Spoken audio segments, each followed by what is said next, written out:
stranger. How's it going, guys? How are you? I'm good. I just gotta move my cat. She likes to take my seat. Yes. What was your name again? Billy? No, hers? Yeah. Oh, yeah, two of them. Ember. Ember. Ember, just Ember. People love cameos from cats on our Hollywood Kitchen show. Feel free. Right? Yeah, she'll definitely try to make an appearance, I'm sure. We're used to that. Yes. We're used to this. Yeah, you do it at my house. They're like everywhere. You hit the I paws, love cats. lock them up, and I'm knocking things over. Beating down the door. Sounds about right. So welcome to another episode of Hollywood Kitchen. This one came together at the 11th hour, and a gigantic thank you to the great Angie Schneider for making this happen. And today we are super excited to welcome Tyrone Power's grandson, TK Power. Now you're Tyrone number 5, right? Yep. Number 5.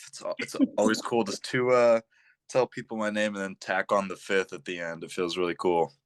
Yeah, it feels very regal, like the 5th. Like you don't hear that right? Very much.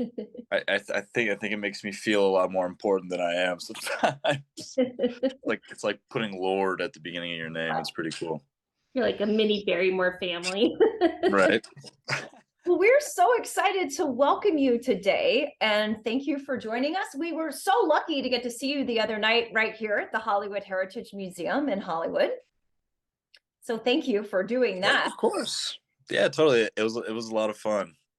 You get to do a lot of stuff to kind of honor the legacy of your grandpa, or is it just kind of here and there? Or I think it's more here and there. I think the past couple years I haven't been as into it because I'm not a big I don't know. I think maybe I wasn't a fan of any sort of attention in that regard, but I think as I get older, I think it's more and more it feels more and more important to me to do this kind of stuff, and I enjoy it a lot more. So I'm going to be doing it way more frequently. I want to ask you something, because sometimes I will get people who watch Hollywood Kitchen that are kind of new to classic Hollywood. And one of the things people have said to me is, Carrie, you just assume everybody knows who these stars are. Why don't you start out with giving them a synopsis of who they were? So if someone had never heard of your incredible grandfather, Tyrone Power, what would you tell them? What is the 101 that you would tell them about him? The 101. So whenever people ask me about my grandfather, or it comes up or I have to talk about him, I usually say that he was an actor in the 30s and 40s, and that he played Zorro, and which is super cool. Sure. And then he's been in a lot of really cool films.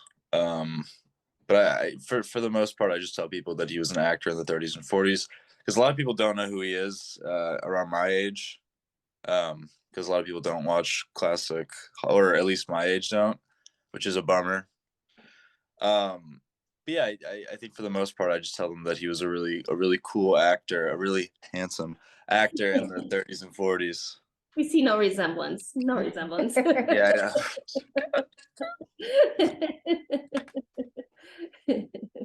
Well, what I was just talking to Angie about is there's some stars from Hollywood's golden age that are on TCM all the time. They are revived at repertory revival houses, film festivals. They're just everywhere, kind of like Joan Crawford, Humphrey Bogart, for example. Time, not so much, which is very frustrating to me, because maybe several years ago, the Egyptian did like one weekend of Thai movies. He doesn't turn up that much on TCM. He's stunningly beautiful and a great actor, and I don't get it. I think there needs to be a lot more love and a lot more attention paid to this incredible man. So I really wonder, do you guys wonder why that is? That he doesn't get that kind of attention? I don't know. What do you think? If I had to, man, I'm not too sure. Maybe I'm biased, because I also want to say I think he's one of the coolest people ever, but it might be because maybe some other actors, because it's sort of a smaller niche now, with not I don't know. I'm trying to think of a good reason, and I don't even know if I can come up with one. Well, I think Maybe it's because there are other actors that kind of take the spot if there's only a certain amount of. And I think scandal is part of it. It seems like what keeps people in modern times is that they had some scandals or just these wild stories. And I think the one thing that I find learning more and more about Ty is the fact that even as, co-stars, he was friends with them till the end, and it's impressive. I always like to collect like their memorial programs, and their funeral program. The original one actually just came up on eBay like a week ago, and I got it and I haven't received it yet. But it's just interesting, like when you read it, it's like even his pallbearers were all the people he worked with. So he obviously made friends with everybody. He was probably very cordial to work with. And other than having a few wives, which didn't they all? There wasn't much drama behind it. Yeah, just as good looking as Errol Flynn. Every bit as great an actor, if not more so, than Errol Flynn. But Errol was super wild, super scandal plagued. You don't hear that stuff about Ty. Like, he behaved himself. He was well liked, cooperative. I don't know. He was such a terrific guy that you just don't hear that kind of negativity pouring out about him the way you do some of the others. Yeah. Well, and I think some of his power roles, didn't get the recognition from the studios. Like, I think he's even said Nightmare Alley was one of his favorite movies that he ever did. And the studio didn't even push, give much push or back into it. So then when the newest version of, Nightmare Alley came out, I thought for sure there would have been a rise in the old one, which is by far better. Yes. I actually haven't seen the new one.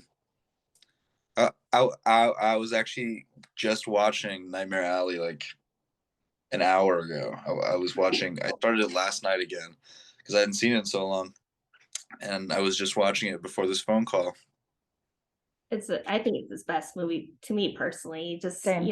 Kind of shows more of that noir, darker side of him that I think he probably did enjoy. But I had saw the new version when it was at the New Beverly, and Kim, the people that wrote the book or wrote the screenplay, Guillermo, they were saying how, the movie was based on a book and they did a whole different perception of the book. So you can actually watch both movies and it's almost kind of a different story. And the new version seems a little bit more longer played out, where I think the original is just like to the point and just a little bit different. And I think he had the advantage of that because it was by far to me a better take on the book. And I could see him playing more darker roles if he would have had a chance. Well, yeah, I think that was something that he really wanted to get into towards the end of his career, was that he got kind of tired for being the lover boy, being handsome, and he wanted to be a little bit more respected in terms of his acting ability. Exactly. Well, to me, so for years I had heard about Nightmare Alley and it was not available. And I'd ask people, like, where can I see this film? And I kept hearing, oh, there's a rights problem. Oh, it's not seeable. In 2005, the UCLA archive was actually on campus at this time before they moved to the Hammer. And they showed Nightmare Alley in nitrate. So I went over there that night and I was so stunned. I couldn't even drive home for a long time because I felt so dizzy. I sat in my car because it just blew my mind, like the performance, the film. And I remember thinking, this is just shocking to me. This is not available. And then years later, it became available on DVD and now it's on Criterion and it's been on TCM. So I am really happy that, the Film Noir Foundation, Eddie Muller, Guillermo and Kim, all these people are helping it get seen, because you're right. I mean, he was the lover boy. He was the handsome matinee idol, which doesn't suck, but you got to kind of get tired of that same all the time. Yeah, I'm sure. I think he was a little bummed that he was maybe perceived as one-dimensional, which I think would upset almost anybody. Yeah. But it's kind of hard not to be. He was a good-looking dude. So I'm sure there's with some of the prettiest actresses. I mean, he had Loretta Young, which he did how many movies with, but then he was with Alice Faye and Jean Tierney, Alexander Ray Time, and then Norma Shearer and Marie Antoinette. And I mean, they had no problem putting with the pretty ladies either. Not too shabby, yeah, right? I think for my money, he's one of the most underrated actors in Hollywood's golden age. I would really say that because I just think he doesn't get the credit that he deserves for that. So let's work on that. Yes, gotta work I on definitely not on my watch. Yes. And also he came from a dynasty. So do you know a lot about your family genealogy or history? Like how his dad, I've seen his dad in some silent films and everything. So Yeah, so actually I have this book here that I'd forgotten where I'd put it, but I can show you I don't know if it's inverted. Nope, it looks good. oh yeah. But Okay. it's by his father. I believe this is his father's book. It's impressions of America during these years. And I was watching an interview. It's like one of the few interviews you can see, or a partial interview on YouTube, of my grandfather, and he's got a copy of the book and he's talking about it. And I forgot that I had it, and I ran to find it. I thought it was really cool. But yeah, no, I know that my great grandfather and my his grandfather, or his father, they were like comedians and stage actors. But yeah, they were all actors. We live in like England and Ireland. Yeah, because Tyrone the first was from Ireland. He was a stage actor, and it seemed like there was like a little break there. But then Tyrone Senior, which would have been the second, I guess they all kind of gave themselves a little different. So yeah, Tyrone Senior, which would have been Because senior, junior, yeah, senior. I don't know. exactly. Maybe it's like whoever is the oldest that's alive becomes the senior. Maybe. So well, out of all of Ty's films, what is your favorite? Probably Nightmare Alley also. Like that, it's really weird seeing him. Well, not weird, but it's cool seeing him be more serious, I think, as opposed to just like the handsome guy, or like the guy that's getting the girl. I think it's really cool to see. And I was just rewatching it because that one is, I mean, aside from seeing him as Zora, which is just kind of cool, but really like rewatching it, I had forgotten how like cool it is seeing him, be a little bit more serious. When did you first kind of discover who he was and your family's history? When did you first realize that? Oh man. I think since my like pretty much my entire life I've known. I remember going over to my grandma's house with my dad, and she had like memorabilia of his all over the house. There was this really cool painted photo that she had over the fireplace that was really awesome. Um, and so I'd heard about him my entire life. I'm really trying to think of when I kind of clicked that he was famous. Probably maybe around, maybe when I was in like middle school. It really kind of set in. But my entire life I've known about him. What was the first film of his that you ever saw? Because some of these films were not easy to see for quite a long time. Oh man.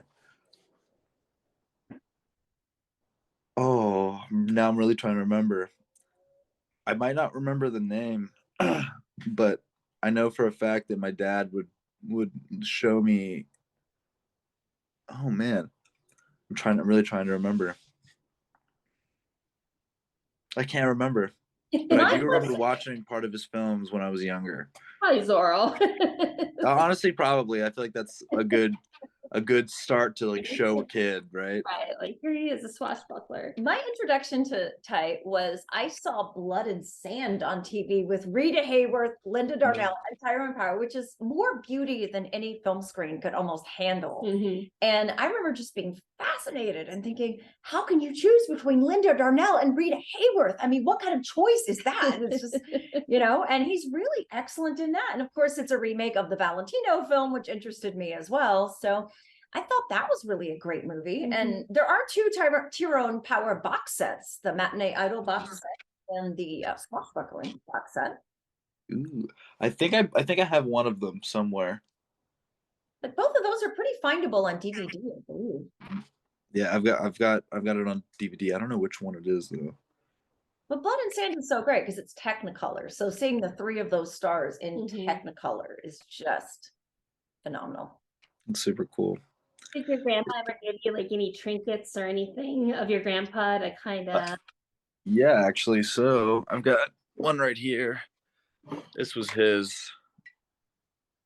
It's from the Marine Corps. It's like a. Wow. Well, That's one of my favorites. people don't realize And servicemen. Yeah. and Romina gave this to me. All right, let's see if I can flip the camera. Oh, very cool. Oh, that's Yeah, this is a really important one for me. I love this one a lot. aw. Yeah, she sent that to me. I don't know, maybe a year or two ago. But yeah, those two are my favorites. I think those are the only two that I have. Oh, I also have this one too that's hung up in my room. So I'm just taking you guys on a trip throughout my apartment. I like this one a lot. Oh, Kim Novak. Oh, yeah. That's a good one. It's Now, back at the around. Hollywood Heritage Museum the other night, people were asking, are you going to carry on the family tradition and be an actor? And you said no. Do people often ask you that question or pursue that line with you? Oh, every single time. Yeah, without fail, every single time. And I've always tried to give because I think about it a lot, and I try to give or think of a better answer every time. But yeah, I just think it's objectively fun. I've done like commercials and stuff, and it really is fun. And I think if it kind of fell into my lap, I would definitely not be opposed. But knowing that they're go ahead, sorry. Now Hollywood's not the same that it used to be, like Mhm. it was back in the studio contracted days, and where you almost kind of guaranteed work, where now it's like you have to work so hard to get parts that you may not want. And Exactly. And so I think it's like in terms of my family or my heritage, it's like I think my grandpa did a good enough job for a few generations. Like I think he knocked it out of the park. So I'll just I'll I want to be able to do my own thing. Yeah. Showbiz is such a tough road, and I feel like it's great to kind of be your own person and strike out on your own path. And I think that's really got to be a liberating thing to do. And like you said, your grandpa did it. He was Yeah, exactly. The goat. He's the goat to the family. Yeah, there you go. Yeah, he did a good enough job. I want to be able to appreciate his work as opposed to feeling like I'm trying to live up to it. But I've doing the Hollywood Kitchen videos, I've interviewed a lot of different grandchildren of the stars, and Marlena Dietrich's grandson is an agent. Joan Crawford's grandson works for like the government in Pennsylvania. So it's kind of interesting to see people that kind of, even though they develop their careers and lives completely outside of Hollywood, they still feel the need to kind of carry the torch and make sure that their relative is remembered and honored, and that people still love them and watch the films and keep the legacy going. Exactly. Yeah, definitely. I think objectively, if I would want my grandchildren to do that for me, so I think it'd be pretty cool. Plus, I never got to meet him, so this is it's my only real form of connection. You know what I mean? So it's nice. Feels good. Feels a lot better. The older I get, the more I want to be connected to him and his work and his legacy. So it feels really good. Now we're going to talk about the stuffing for a minute, because one of the questions that always comes up on Hollywood Kitchen is, did this star actually cook? And I found this Thanksgiving stuffing recipe in a 1950s cookbook. And it says, we have a printout of it right here. It mentions that Ty talks about his mom making this recipe. It says, every year, my mother, Mrs. Patia Power, prepares a special Christmas Eve dinner given at home with the same group of friends. Turkey is a must, and this is my favorite stuffing. Now, is it, pronounce your name? Was it Patia? Is it Patia? How did your grandma pronounce your name?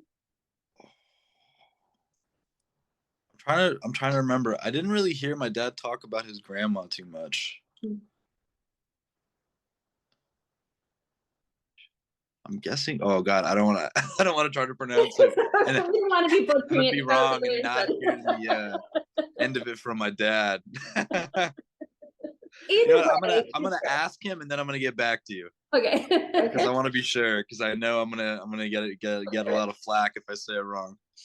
But were there traditions that stayed in your family then from the holidays that probably your grandpa and grandmother and everybody celebrated? Honestly, not that I can really remember. I No think chestnut stuffing. I don't think I've ever had that stuffing, but I'm trying to think. Yeah, well, my grandma passed when I was 7, I believe, around 7, and yeah, no super concrete ones that I can remember, at least off the top of my head. And I'm sure in like an hour I'm gonna remember and go, but I can't remember any right now. It's okay. And some of these recipes, I'm sure they probably were issued by the studio publicists or whatever, but Hmm. sometimes I wonder if they at least floated it by the star and at least Yeah. asked them, hey, what did you eat at Thanksgiving? And then the star just blurted something out and they ran with it, Oh Well, my God, it'd be kind of funny if they did now. it doesn't get much more vintage than this because you have to like roast chestnuts. So it's like all night last night when I was doing it, I just kept singing chestnuts roasting on an open fire. Nice. Really Let's had go. to. That's So awesome. that work today. And chestnuts are expensive. Oh my God, like a little bag of them is like Yeah, $8, $9. Like, so hard. yeah, It's these like are, little chocolates. But that's what I thought they were at first. I was like, oh, we're gonna have chocolate with the stuffing today. So those are the chestnuts. Oh And my then God, I thought those were chocolates as well. chestnuts. So then, yeah, it's like the step there's several steps. And I was trying to follow your grandfather's, which is pretty much similar to what you would do with roasting chestnuts. You have to either cut the shell like in half or do an X because if you bake them by not cutting them, they'll just like explode. Like the meat of the nuts, like no good apparently. So I made Chris do that part because I'd probably have stabbed and cut my finger off. It's like trying to cut a slice through there. But yeah, so you kind of shell them, and then what the recipe did is you kind of had to saute them in some butter, probably just to flavor them and soften them. Then you remove the nut meat out of it, and then you kind of roast them, and then Oh, yeah. And thank you, Angie, for doing seriously. let's go. Angie, like, saved the day here. This was a process. Yeah, and then you run it through like a little ricer, and then it just gets mixed in with the stuffing. The rest of the stuffing was pretty standard. You use your breadcrumbs, and then I mean, granted, what threw me off, and I don't know why, I just maybe because I was just last minute trying to think of this, but it's called turkey stuffing, which means you would obviously shove it in the turkey and then cook it. So then when I'm like adding the raw egg, I'm like, are we just supposed to eat this raw? Because I'm like, there's no baking instructions on it. Then I'm like, oh, but we're trying to use it as dressing, so I'm gonna have to bake it regardless. There you go. And this is the third stuffing we made on Hollywood Kitchen. The first year I made Marilyn Monroe stuffing, which features raisins and hard-boiled eggs. And I accidentally burned it. It was a huge mess, at least on my end. And then last year, Catherine Grayson's granddaughter sent me Catherine Grayson's stuffing recipe that had a truckload of meats, and it was like a meat buffet with stuffing. But I think I left the meats out, but it was actually delicious. So this is the third one we've done. And Angie, should we Like I said, I know I went a little heavy into poultry seasoning, which you certainly don't need that much of it. So, Well, moment of truth. okay, the truth. Cheers. Cheers to stuffing. It's good. Good. Yeah. Let's go. Okay, good. Now, if it was that difficult to prepare those chestnuts now, I wonder how much more difficult it would have been 60, 70 years ago. It's like they say, well, you should use a chestnut paring knife. I'm like, no, I guarantee you nobody's got a chestnut paring knife anymore. Yeah. Where would you find such a thing? And they have Just them go ask my they're not neighbor. even prime, so it'd take a week to get here. So it's like, Oh my God, that's hilarious. A chestnut paring knife? yeah. That was a thing. I have a grapefruit spoon, by the way, which is totally not a thing that I know of in today's world, but that was a thing back then. Yeah. I did But- not know grapefruit spoons exist. So Yeah, it was given to me actually by Cora Sue Collins, and it's like a triangular shaped spoon with these serrated edges on the side. So you have to kind of where you don't cut your mouth with them. But the idea being you stab it into the grapefruit and then you scoop out the grapefruit and then you eat the grapefruit. huh. Yeah, I have a phobia of fruit cutting cutlery, because when I was really young, I took an apple core and then I cut a big old slice into my hand and it bled a lot. So keep that grapefruit spoon away from me. Terrifying. Freaks me out. Well, I think we need to do another episode with you, but from a bartending perspective and adding Oh, generation of a power drink into the history. By the way, Eddie Mulder, he's the czar of noir and has his own franchise, Noir Alley, on Turner Classic Movies. He has written a book called The Noir Bar, and it's due out this spring. And I've been volunteering with Eddie for like 20 years. Whenever he has a Noir City in LA, I dress in my vintage gowns and help sell the merch stuff at the merch table. And he and I are planning an episode this spring about the Noir Bar book. So if you want to join Eddie, who's done a heck of a lot to get Nightmare Alley out there, that could be a lot of fun. I'm down. I'm totally up for it.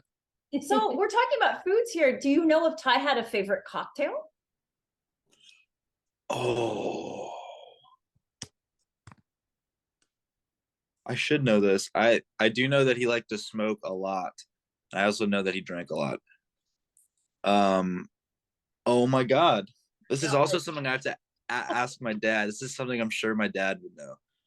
If I come across any Thai cocktail recipes, I'll let you know, because I am trying to research and Please. look into a lot of these Hollywood cocktail books and et cetera. But Mhm. it's kind of hit or miss what stars you see and what you don't. Like I Mhm. keep coming across the Mary Pickford cocktail, and I'm thinking she wasn't someone I would publicly associate with heavy booze, but you know, it's kind of funny who you run into and who you don't. Oh yeah, if you find that out, please let me know. That'd be awesome. Oh, I totally will. Well, I think we need to figure it out before the TCM Film Festival, because that could be your bar specialty that week, and we'll keep you busy. You are so intelligent. I love that. Let's go. Well, the Turner Classic Festival, people literally fly in from all over the world to go to that festival. And I do the tours at Hollywood Forever. I usually do an extra star-studded packed tour the day before the festival or so with the fans and everything. When they find out about you and that you're a bartender, they're going to have to hire bouncers and extra security to control the crowd, because I got a feeling they're going to see a big uptick in business. Fine by me. Let's do it. It's a lot of fun. I love it. For you by then, it'd be a special cocktail that week. Yeah, well, you know what? You could even create one if you don't find one. That's true. And I could just call it the Tyrone Power, and it's also my name, so you know I can just do whatever I want. I'll just make it up. New legacy. And you Yep, could also exactly. cocktails inspired by his films, The Nightmare Alley, The Blood and Sand, The Captain from Castile. I don't know. There's a lot of possibilities here. So what I'm gathering is that you both are gonna have to work with me that day. Then just be behind the bar telling me what drinks to make. I like that. We'll sling ice and booze with you. We'd be happy. Yeah, fine by me. Fine by me. That Bullwinkle statue up front won't stand a chance. Oh my God! Don't even get me started on the Bullwinkle statue. By the way, for Oh. those watching, the bar where Tyrone works is right near the Bullwinkle statue on Sunset Boulevard, right? Is Right, it on the Sunset? Sunset Strip. Okay, yeah. Sunset Strip. Yep. Not a fan of that statue. I'll tell you that. Oh, Oh my gosh, that's yeah. But I doubt Tyrone probably really cooked back in his day, though, because like a lot of these stars, they were making so many movies so rapidly that I'm surprised they had time to sleep, much less actually whip up a meal. Yeah. So he probably ate in the studio commissary or probably had somebody cooking for him, I would imagine. Oh, I'm right there with you. I totally agree. I'd be shocked if he got home and was like, all right, I'm gonna, spend 45 minutes cooking real quick after my day. There's no way. Plus, or he just paid someone to cook for him. You know what I mean? That's probably what I'd be doing if I was that busy and had that much money. So Exactly. Well, the I other don't blame him one bit. I love that I just learned, in this past year is how important your family had with the Hollywood Bowl. You even have a plaque up at the Hollywood Bowl with the Tyrone Power family on there because earlier this year in Julian's auction, the duplicate plaque that was given to your grandfather and grandmother, the ceremonial plaque, which is right behind me. I'm like, as soon as it came up from auction, like we had to have it because for two reasons. One is it's Hollywood history, and then two, it's related to the Power family. But it's like you can go up to the bowl, like near the entrance, there's a big boulder, and that's where the plaque sits. That was dedicated to Tyrone Power Sr. by your grandfather. There's all the photos of your grandfather, they're giving the plaque and, doing the whole ceremonial part. But because your great grandfather did the Julius Caesar over at Beechwood Canyon, so in 1816, that was kind of the first outdoor amphitheater in Hollywood. And that's when they're like, wow, this is a thing. And because your great grandfather did such an inspirational job on that, that's why we had the Hollywood Bowl today. And I just think that's just kind of fascinating too, and how there's just that extra touch of Hollywood history related to your family. Mm-hmm. Yeah, it feels really cool. It feels really nice. If any of his residences are still standing, because I love the architect Paul Williams, and if I'm not mistaken, I think the Salt Air House in Brentwood is still there. I'd have to go double check that, but yeah, I would have to too. I feel like I'd heard, I don't know if it was my mom even telling me to go check one of his old houses out that like wasn't far from where I live now. oh But wow. I have been told to drive by one of his old houses, but I can't remember which one or where it was. But that was like maybe 2 years ago, I think. That or I just have a terrible. I mean, I do have a terrible memory, but that I'm I'm remembering that very wrong. But I'm pretty sure I'm right. Well, this is inspiring all sorts of ideas for you to go do now. Yeah. Oh, 100%. Oh, I got mistakes to make. I got places to go. I got walnuts to cook. It's gonna be a busy week for me. That's Let's right. see. I think I'm gonna have to bake some of those walnuts just to try. Chestnuts. Chestnuts. Oh my God, that's chestnuts. That's what they are. Like the song Walnuts. Chestnuts Roasting on an Open Fire. Yeah, walnuts roasting. It does not sound the same, Yeah, right? it's not. What begs the question, Chestnuts. wouldn't the chestnuts explode over an open fire? Or That's not That is apparently as long as they're cut, they're Hmm. good. They're good to go. They're almost like, so you can eat them just plain roasted. You can make cookies. You can obviously make stuffing. I bought way too many because I didn't know how many I was gonna need. So I'm gonna be like researching different types of things to do with my chestnuts. how many fruits can we make with a bag of chestnuts? There you go. Well, the I'll plate bring some looks really cookies good. by the bar. Yeah, I'll try. Stuffing. I'll trade you a drink for a bag of chestnuts. Okay. Hey, there you go. There you go. Bartering. Oh, that's awesome. Aw, very cool. Well, I know you're really busy and it's like a day or two before Thanksgiving. So thank you so much for carving out time in your schedule to join us today. Of course. Thank you. It was a lot of fun. I love this type of stuff, so I really appreciate you guys. I love this kind of stuff. Well, we'll keep you busy. Like I said, we'll touch base closer to the TCM Film Festival, and let's see if we can make a special cocktail to get a bunch of people over by you. And I'm gonna keep you to that. You better. Oh, we trust I'll me. be When ready. this episode airs, you're gonna get some fans. I guarantee you that. I'm ready. I'm game. well, you already got busy just from the little event you did here a couple nights ago. You had some regulars for. I did have a few people come by. It was really fun. I love it. It never makes me feel bad or weird or stressed. I love it. I love meeting people. At a certain point, but, yeah. Bullwinkle. Yeah, the Bullwinkle statue freaks me out. Yeah, if you come, don't talk to me about the Bullwinkle statue. All right. We will Anything have other than that. Guarantee. Yeah. Oh God. Oh, We'll put a Tyrone Power statue out there. That's right. Hey, that's even better. Even better. That. Then I would never leave. I'd be working there forever. That'd be really cool. It'd probably be a little, definitely better than the Bullwinkle statue. I'll tell you that. I agree. Definitely agree.